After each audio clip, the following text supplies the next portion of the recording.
박항서 감독의 깜짝 선임과 함께 예상치 못한 반응들이 쏟아지고 있는 가운데 2002 한국 축구의 레전드들 또한 이번 하극상 사태에 깊은 분노를 표하며 코치진 합류에 적극적인 것으로 알려졌다. 무엇보다 대한민국 축구의 황금세대를 만들어낸 히딩크 감독 또한 한국 국가대표팀 임시고문으로 한국 축구를 위해 어떠한 역할이라도 하겠다는 의지를 표하고 있으며 런던으로 직접 손흥민을 찾아가 국가대표팀 은퇴를 만료할 것으로 전해졌다. 대한축구협회의 선택은 결국 박항서 감독이었습니다. 3월에 예정된 태국과의 2연전을 위해 축구협회가 임시감독을 선임하는 절차에 들어간 것으로 알려졌습니다. 무리하게 정식 감독 선임을 빠른 시일 내에 추진하며 비난의 중심에 있던 축구협회가 너무도 다행스럽게 3월 태국과의 2연전은 임시감독 체제로 간 후 여름까지 오랜 시간을 거쳐 정식 감독을 선임하겠다는 오랜만에 팬들이 바라왔던 방향으로 흘러가게 되었습니다. 현재 임시감독으로는 축구계의 원로이자 카리스마 있는 인물 베트남 축구의 명장인 살딩크 박항서 감독이 유력한 후보로 꼽히고 있습니다. 박항서 감독은 동남아시아 축구를 깊이 이해하고 있으며 특히 태국 축구에 대한 폭넓은 경험이 있어 태국과의 경기에 대비하는 데 큰 도움이 될 것으로 기대됩니다.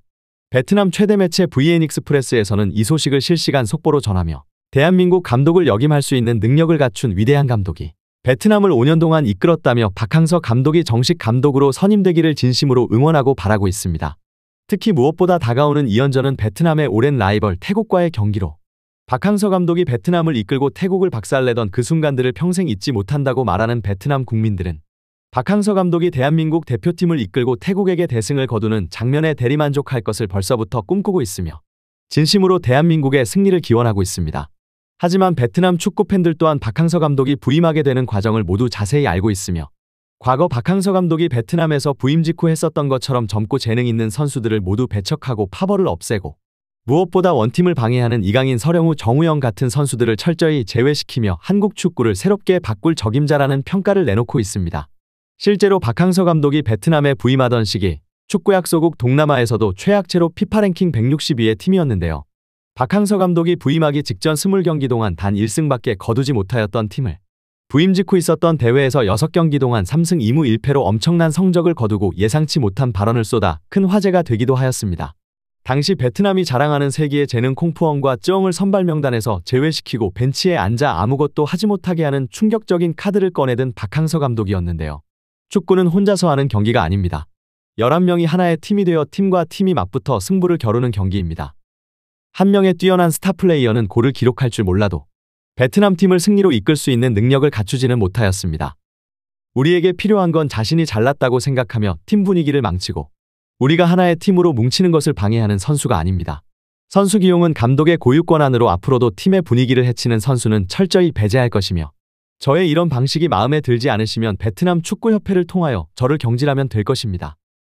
이렇게 예상치 못한 인터뷰로 혜성처럼 베트남에 등장했었던 박항서 감독은 이후 경질과는 거리가 먼 두 번의 재계약을 거쳐 총 5년 동안 베트남을 뛰어넘어 동남아시아 축구 역사상 가장 위대한 축구 지도자로 평가받았습니다. 그렇기에 현재 뒤숭숭한 한국팀을 이끌고 선수단을 깔끔하게 정리하며 또 동남아시아 축구에 대해 누구보다 잘 알고 있고 국가대표 감독 후보 중 그 누구보다 태국 원정을 많이 가본 박항서 감독이기에 수많은 축구 팬들은 진심으로 그를 응원하고 있는 상황입니다. 일부 매체에서는 박항서 감독이 앞으로의 2경기만을 맞는 것이 아닌 6월 예정되어 있는 중국과 싱가포르전까지 총 4경기를 박항서 체제로 진행하며 4개월간 지속될 것이라는 분석까지 나오고 있습니다. 일각에서는 박항서 감독이 임시 감독에 만족하지 못하며 월드컵까지 정권을 요구할 가능성 또한 있으며 무엇보다 이렇게 강력한 요구를 하는 이유는 직접 월드컵까지 지휘하겠다는 의지를 나타내는 것이 아닌 썩어 빠진 축구협회의 경종을 울리는 행위로 현재 물병 게이트를 포함한 징계에 대한 권리를 부여받음과 동시에 축구협회에서 계속해서 배제되었던 박항서 감독이 이제는 축구협회에서 이너서클로 들어가며 자기들끼리 해먹으며 클린스만 같은 감독을 임명하는 악습을 끊어내는 데에 목소리를 내겠다는 의지를 나타냈다는 평가를 받고 있습니다. 자신들끼리 선임한 감독을 경질하고 국민의 세금으로 위약금을 내는 데에 이어 이번에는 차기 감독 또한 자신이 임명한 전역강화위원장이 임명하는 이해할 수 없는 구조에 분노를 표하며 다시 한번 김판곤 감독과 홍명보 감독 등 젊고 실력 있는 축구 행정가들이 대한민국 축구를 위해 헌신할 수 있는 플랫폼을 열어줘야 한다는 사명감에 불타는 것으로 전해졌습니다. 특히 박항서 감독이 이번 대표팀 최적의 전임자로 불리는 이유는 최근 베트남에서도 5년 동안 상대팀에게 맞춤형 전술로 베트남 국가대표를 활용해서 일명 닭공 전술도 지킬 때에는 내려앉아 차분하게 운영하는 전술도 적극 활용하는 카멜레온 같은 모습을 보여주었고, 무엇보다 팀을 빠르게 안정시키는 데 큰 능력을 갖춘 감독이라는 평가가 있기 때문입니다. 실제로 김남일 코치가 합류할 것이 유력해지며 일명 물병 3인방뿐만 아니라 그동안 팀의 분위기를 망치는 주역들은 대표팀에서 제대로 군기가 들어갈 것이라는 평가까지 나오고 있습니다. 특히 군기반장 김남일 코치뿐 아니라 2002 레전드들이 속속 이번 코치진에 합류해 예상치 못한 시너지를 낼 것을 기대하고 있는데요.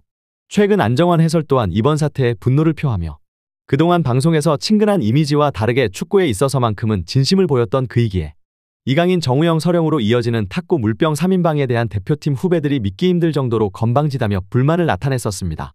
한동안 축구계를 떠들썩하게 만들었던 핑퐁 게이트가 이강인 선수의 사과와 함께 끝나는가 싶었지만 아직까지도 사과를 하지 않고 있는 물병 3인방 중 2명, 정우영과 서령우에 대한 폭로전이 계속되고 있습니다.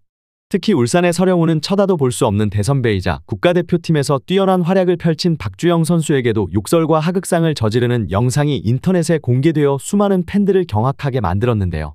핑퐁 게이트 관련 질문에도 자신은 대답할 것이 없고 축구 선수가 축구 이외의 것을 잘해야 한다는 것을 알게 되었다는 어처구니 없는 답변을 내놓을 뿐이었습니다.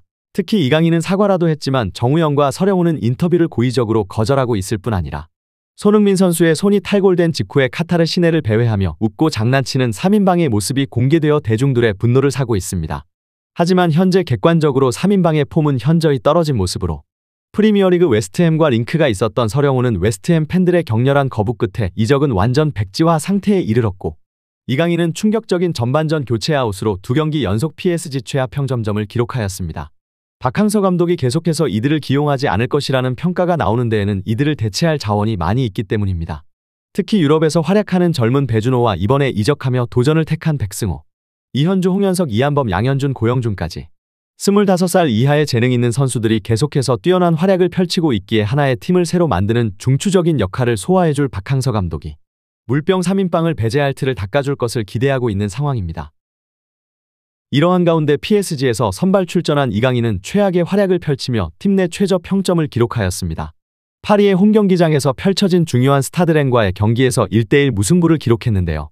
음바페, 덴벨레, 바르콜라를 중심으로 베스트 11을 출전시켰지만 이강인은 전반전에만 턴오버 4개를 기록하며 부진한 모습을 펼쳤고, 결국 전반 종료와 동시에 교체 아웃되는 수모를 겪으며 팀은 1대1의 무승부를 기록한 것입니다.